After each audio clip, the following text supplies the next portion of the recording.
Hello, it's Carl Childers.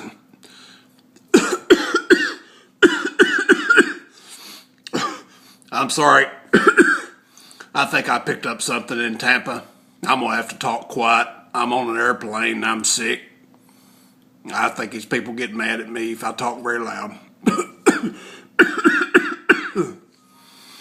Anyway, it's time to talk about the second installment of the Anchor Club, Labor Day in Tampa. I think people in Carrabba's named it Anchor Club because they wanted to tie anchors around us and throw us off the Skyway Bridge. We weren't really that loud. They were just quiet, I believe. This time was a whole lot better than last time, let me tell you. Except I had to sleep on a balloon and they made us take showers outside. That feller lives out behind there. He was sitting up on top of that fence while I was taking my shower. I don't think he was up to something any good.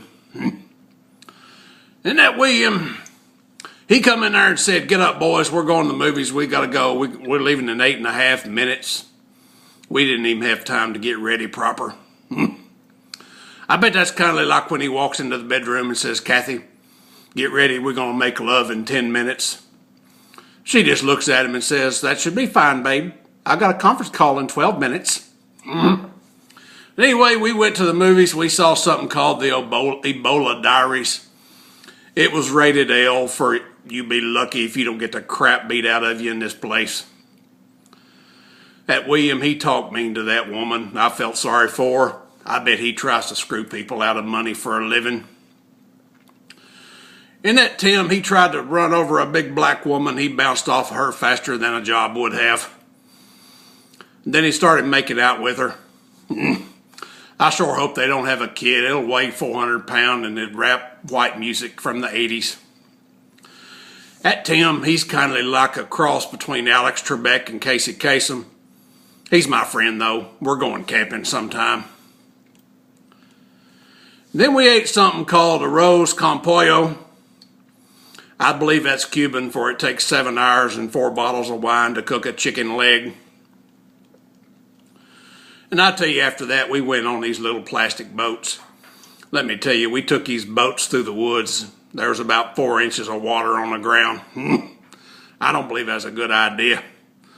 I bet some feller what hadn't shaved in about 3 years and eats tree bark for a living thought this activity up. Here's a good idea for you. How about we get some boats that got some motors on them? I believe they've had them for about 150 years now. Let me tell you, I ain't stroked nothing that long since the last time my wife went out of town for a week. We paddled them little boats all the way to Cuba. I thought we was going to see Rose's kinfolk. They weren't home, though.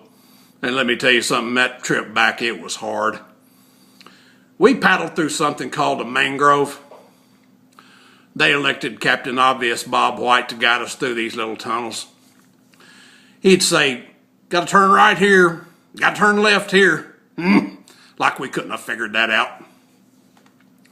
In tunnels, they seemed kind of like a vagina to me, except they were tighter and smelt better. Next up, these women are going to a cooking school in January. First day of that is dedicated to how to handle knives properly. I don't reckon anything could go wrong with that. Hopefully they'll learn how to speed cook a chicken while they're down there. Well, that's about all I got to say.